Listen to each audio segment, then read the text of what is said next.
PlayStation financial results are out, and PlayStation is doing well, which is not surprising. I believe right now in gaming, there's a lot of negative stuff happening. But if you look at Xbox, look at PlayStation, look at Nintendo, I think they're all doing pretty decently well with the numbers, with the strategy that they are going for. And it's so different here for PlayStation as we got their console sales and everything. We'll go over that. But the interesting thing out of the financial report that I think really pushes home the point that exclusives aren't the big sellers on consoles, even though people love to always say that it's exclusives that sell consoles, is we have the numbers here for Astro Bot, which a new game in the PlayStation catalog, a game that I was cheering on to hope that it sold very, very well so that they continue to make these games. And I think it sold enough to be able to make a sequel to it, but it's nowhere near a competitor to some of the other big platformers out there.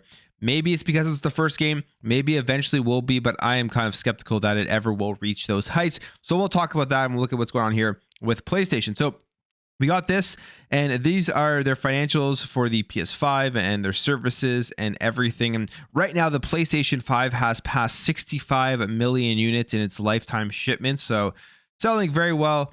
It is on pace to have some big numbers. Will it pass the PS4?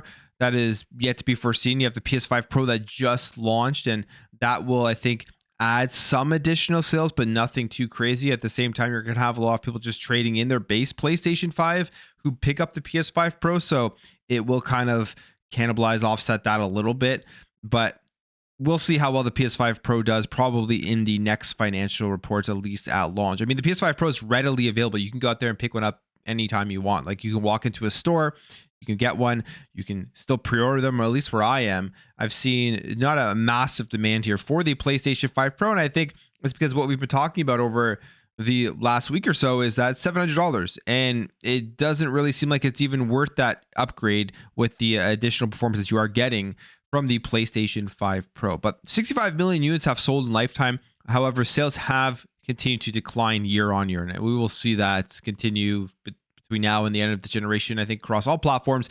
One of the major things to me is that there's been no price cuts for these main platforms. Even with the PS5 Pro releasing at $700, we have not seen a price cut for the PlayStation 5.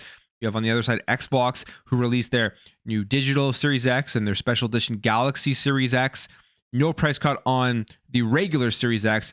So you're not going to see a big influx of people running in to pick that up, because that's generally what we see halfway through a generation. A price cut, bundles, all that stuff, and people who have been waiting to jump into the generation now look at the price and say, okay, I can stomach this price and I'll go ahead and pick up that console. I think that's also where the Series S comes in for people who just want to play the latest games, don't care about 4K and all that stuff. At least they do have that option.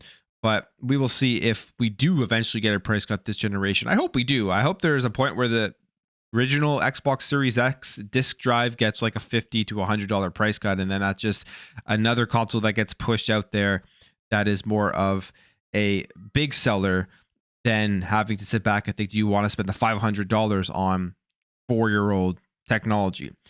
But PlayStation 5, 65 million, sales are declining. I think that will just continue as we go forward. Now, where they did good, really good here, was the growth in the game and network services. They say was attributed primarily to rising sales of third-party games. So they've grown there. And if we do take a look, their net sales are up 12%. Their operating income is up 108%. And that's from 3 months ended September 30th, 2024. That's the first half of the year. But for Q2 specifically, they're up 12%, 7.2 billion, and then up 184% for Q2 specifically. So their games and network services are doing very well. It's being pushed here by third-party content, third-party games. Again, not surprising, because one, there are way more third-party games out there, way more opportunity for people to go out and buy that. But if you take a look at what PlayStation has given us over the last 2 years, going on 3 years from first parties, it's not been very much. It's been very minimal. And the things that they have put out, like Astro Bot, aren't selling like crazy. The attachment rate for Astro Bot to the PlayStation 5 is a very low percentage, which not surprising to me. People always love to tout exclusives and say that people go out and buy a console for exclusives. The numbers prove against that. They go out and buy consoles to play everything else. Exclusives are just there that help them play other games, or guess force them to play. Exclusives are just there that can be enticing for some people, but it's a smaller percentage compared to every other game that is out there. We look here at Astro Bot specifically, and it says PlayStation hardware profitability has also improved, but also continued to decline. And 6.2 million PS5 consoles were shipped in the 6-month period, more than half of which was in the 3 months ended September 30th. But this is down on the 8.2 million shipped in the same period last year. And 131.3 million full games were shipped during the first half of the first year, of which 11.3 were first party games. So out of 131.3 million, 11.3 were first party games. And when it comes to Astro Bot, they have shipped 1.5 million copies worldwide in its first month. They also say that the company has updated Ghost of Tsushima's lifetime shipment figures to 13 million across both now PC and the PlayStation 5. So when we look at those numbers, Astro Bot 1.5 million copies worldwide in the first month. I mean, I think that's a decent number. I don't think that's bad by really any stretch, because it is a brand new IP, definitely a smaller IP. It's appealing to a more niche crowd. However, it is, people are saying game of the year. It's one of the best games PlayStation has made. And 1.5 million with 65 million PlayStation 5 units out there is a very, very low attachment rate. It's a game that probably costs less to develop, so I think it's going to be enough for them to go out there and make a second game. And maybe because it's a new IP, it's just starting to roll and it'll sell way more with the second game that comes out. But I really don't think so. I think the sales for this game, that's kind of where it is. The attachment rate's going to be low. They're going to sell 1 million, maybe 2 million, 3 million, something along those lines. And it's never really going to get bigger than that.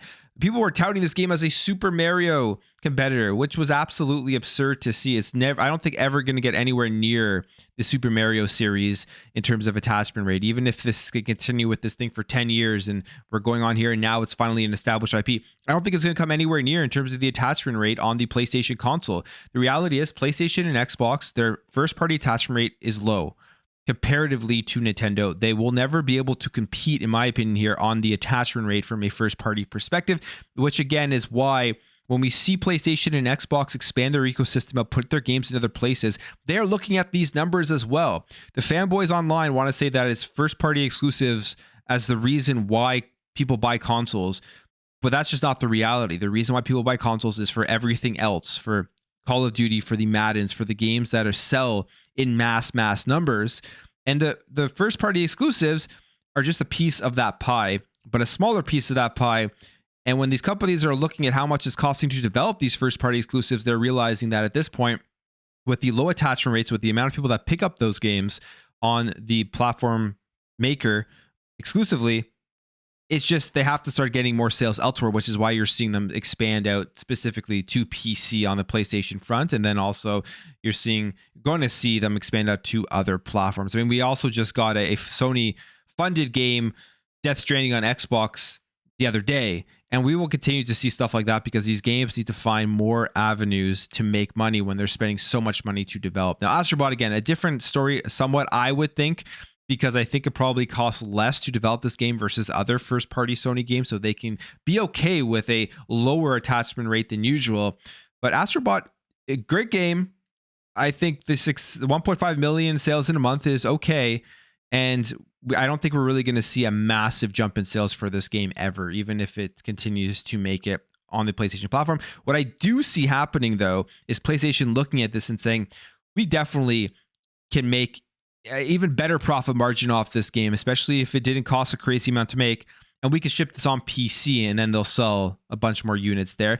Astro Bot as well, to be fair, would be a phenomenal game to release on the Nintendo Switch. So maybe that comes out on the Nintendo Switch too. And I think it would do very good on Xbox as well. So maybe Astro Bot is one of those games, even though they're trying to tout it as their mascot, that does come out on other consoles in the future. But I think definitely going to be coming out on PC. But overall, I mean, PlayStation is very healthy.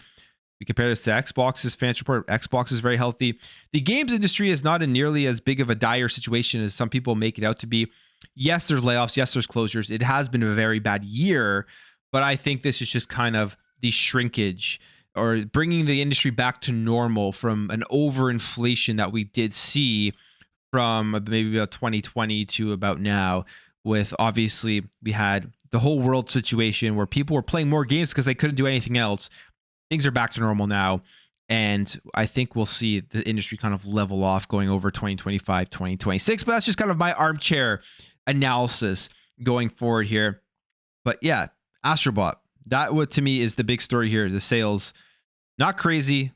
They're okay. Will we see them expanded out to other platforms? I do believe we will. But on the video there, if you guys did enjoy this video, hit that thumbs up. If you're new here, hit that subscribe, and I'll catch you guys in the next video.